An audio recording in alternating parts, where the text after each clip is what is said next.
Pajak itu riba? Pajak Halalkah? bukan riba. Pajak bukan riba? Bukan. Kita lanjutkan dulu pertanyaannya Ustaz. Terus, Kata dia, halalkah gaji yang diterima karyawan yang bekerja di bidang pajak? Tidak. Dia bukan riba, tapi gaji bekerja di sana juga tidak halal.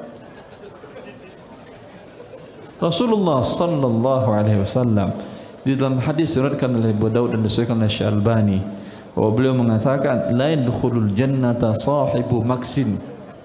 Tidak akan masuk surga orang pemungut pajak, mukus. Mukus itu sama dengan pajak sekarang. Bila ada pedagang dari luar daerah ingin jual barangnya di pasar suatu kota tersebut, dia harus bayar setoran. Pajak atau bukan namanya? Biaya masuk. Pajak. Itu sebut mukus. Itu yang dikatakan Rasulullah SAW tidak masuk surga. Maka yang bekerja di tempat ini dikhawatirkan masuk dalam ancaman Rasulullah SAW tadi. Jelas? Lalu paling pertanyaannya klasik, Ustaz, kalau tidak ada pajak bagaimana negara bisa berjalan dengan baik? Kita lihatlah negara yang tidak menerapkan pajak. Seperti Saudi Arabia sekarang, mereka tidak ada pajak. Buktinya Anda mau barang masuk ke sana, ada nggak biaya masuk? Tidak. Tidak ada. Bawa barang dari umroh haji ada biaya keluar? Juga tidak ada. Hah? Apa dampaknya? Rugi mereka? Tidak rugi mereka. Sehingga rakyat mereka mendapatkan barang dengan harga yang murah. Saya tanya pada antum mendengar hadis atau terjemahan hadis? Karena Nabi itu nggak bisa bahasa Indonesia. Nabi tidak bisa bahasa Indonesia. Nabi itu bisanya bahasa Arab yang fasih. Antum mendengar hadis, bahasa hadisnya pemungut pajak atau cukai akan masuk neraka. Dari mana antum mendapatkan hadis bahasa Indonesia? Ini terjemahan hadis namanya. Kalau antum ingin bicara hadis, maka mesti mengembalikan kepada hadisnya. Abu Dawud nomor hadis 2937. Lihat kalimatnya, la yadkhulul jannata sahibal maqsi. La yadkhulul jannata sahibal maqsi. Itu nama hadisnya. Dan hadis ini selalu dikaitkan dengan pertanyaan yang dimaksudkan. Lihat cara menerjemahkannya. Kata Imam An-Nawawi rahimahullah ketika menjelaskan hadis ini dalam syarah Sahih Muslim, beliau katakan wal maqsu. Adapun yang disebut dengan maksun dharibatun tukhadhu minan nasi wa yusamma sahibuhal makis. Dharibatun setiap pungutan liar yang diambil dari masyarakat, pungutan liar yang dipaksakan diambil dari masyarakat. Awas hati-hati, sekarang kita tanya, kalau pajak pungutan liar bukan? Awas, pungutan liar bukan? Bukan, karena ada aturannya. Jadi tidak tepat menerjemahkan makes dengan pajak, itu keliru. Hati-hati, saya ulangi ya, tidak tepat menerjemahkan pajak, makes dengan pajak, itu salah. Keliru, fatal salahnya. Jadi kalau disebutkan demikian, nggak ada pajak nanti di Indonesia, keluar semuanya. Kalau sudah keluar semuanya, bagaimana aplikasinya? Kalau tidak ada orang Islam yang baik yang mengarahkan, maka semua akan buruk nanti prakteknya. Maka kalimat pertama, coba cari terjemahan yang baik. Dulu di zaman Nabi, makes itu kenapa muncul kalimatnya? Karena ada preman-preman yang suka malakin orang-orang di pasar. Dia datang, dia ngambilin, ambil. Ini pajak bagian dari keamanan. Sebutnya bagian keamanan, ambil. Pungutan liar. Makanya disebut dengan makes.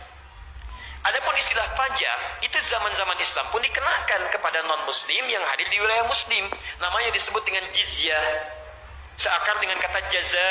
Jaza itu balasan dari jasa yang diberikan. Ada jasa dari pemerintahan wilayah Islam. Bagi orang Islam tidak perlu bayar bagian dari jasanya, karena mereka membayar zakat. Dari zakat itu dikumpulkan, disimpan di Baitul Mal, diberikan kembali pada orang-orang yang membutuhkan, kemudian disupport oleh pemerintah untuk mendapatkan kebaikan. Adapun non-muslim karena hadir di wilayah Islam dan dia tidak berzakat, nggak diambil zakat, maka kompensasinya diambil dari jizyah namanya. Jizyah itu pajak yang dibebankan dari negara kepada masyarakatnya yang bukan muslim sebagai balas jasa dari bagian-bagian fasilitas kehidupan yang mereka nikmati. Maka mereka mendapatkan perlakuan yang sama dengan orang Islam dalam hak pelayanan kehidupannya. Ada. Tapi kalau makes itu bukan pajak. Awas, makes itu bukan cukai. Awas, hati-hati. Di Anda salah menerjemahkan, jadi salah hukum nanti. Besok orang pajak mundurkan diri semua gitu kan. Jadi ini bagian yang pertama. Tapi pertanyaannya sekarang, bagaimana pajak yang dibenarkan oleh syariat? Itu maksudnya. kalau pajaknya ada. Tapi bagaimana praktek pajak yang dibenarkan itu yang kemudian harus dikomentari lebih jauh. Paham sampai sini? Nah, jadi saya luruskan dulu penerjemahannya supaya tidak keliru. Ada pajak yang dibenarkan, ada pajak yang tidak dibenarkan. Apa pajak yang tidak dibenarkan? Salah satunya tadi pungutan-pungutan yang tidak masuk dalam kategori hukum yang dibenarkan sehingga menjadi liar. Awas hati-hati, harusnya tidak kena pajak, jadi kena pajak. Harusnya ada pajak sekian, kemudian dimanipulatif, itu yang masuk dalam makes.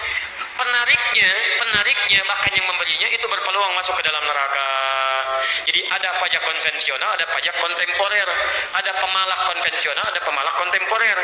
Awas, ada pemalak konvensional, ada pemalak modern. Pemalak modern dia menggunakan pakaian yang formal. Kadang menggunakan dasi, kadang pakai seragam, tapi bukan menarik pajak, tapi menarik pungutan liar. Ini ancaman dari nabinya masuk neraka. Kalau dengan hadis ini belum membuat anda lembut, artinya memang anda sudah pesan kapling di neraka. Awas hati-hati. Ini bukan berarti anda dilarang untuk jadi pegawai pajak. Anda silahkan jadi, tapi terapkan nilai-nilai yang baik sesuai dengan aturannya. Jangan mengambil dari yang bukan haknya. Jangan manipulatif data dan sebagainya. Ya. Yang kedua, sistem hukum yang mendekati riba itu pun dihindari. Ya, berganda. Ya, kadang-kadang saya suka koreksi itu. Makanan misalnya, kita masuk ke restoran, kita yang makan, kok kita bayar pajak? Dan saya tanyakan pada orang pajak, ternyata nggak ada apa pajak makanan katanya. Itu yang bikin pajaknya orang restorannya. Restoran kan bukan petugas pajak. Jadi yang dibebankan pajak itu kepada pemilik restorannya, bukan orang yang makan di situ. Tapi orang restoran membebankan pajak PPN-nya kepada orang makan, itu salah.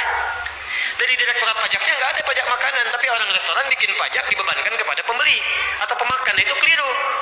Maka hati-hati antum yang punya warung makan. Awas, jangan bebankan pajak antum kepada orang yang makan di tempat antum. Ketika antum bebankan, antum sudah berencana masuk ke dalam neraka. Awas hati-hati. Yang punya Alfamart, Indomaret, awas, begitu beli PPN 10%. Siapa yang kasih PPN? Di negara tidak ada aturan itu. Jadi kalau antum cantumkan sendiri, antum yang bikin-bikin. Awas hati-hati, itu yang disebut dengan sahibul maks. Sahibul maks. Yang konvensional kita doakan ya, awas. Yang manusia bebas itu, freeman. Diserap ke dalam bahasa Indonesia di preman gitu kan. Baik, ayo masuk ke pasar-pasar, ngambilin. Nah, kita doakan, ayo jadi preman yang soleh ya. Preman yang soleh ya, yang membentengi orang-orang di pasar dari keburukan-keburukan. Yang baik-baik itu kerjakan, yang buruk ditinggalkan. Jadi, saya jawab satu pertanyaan dulu dari sini. Pertama saya katakan, makes itu bukan pajak, tapi yang dimaksud adalah dharibah atau pungutan liar. Allah Ta'ala alam bissawab.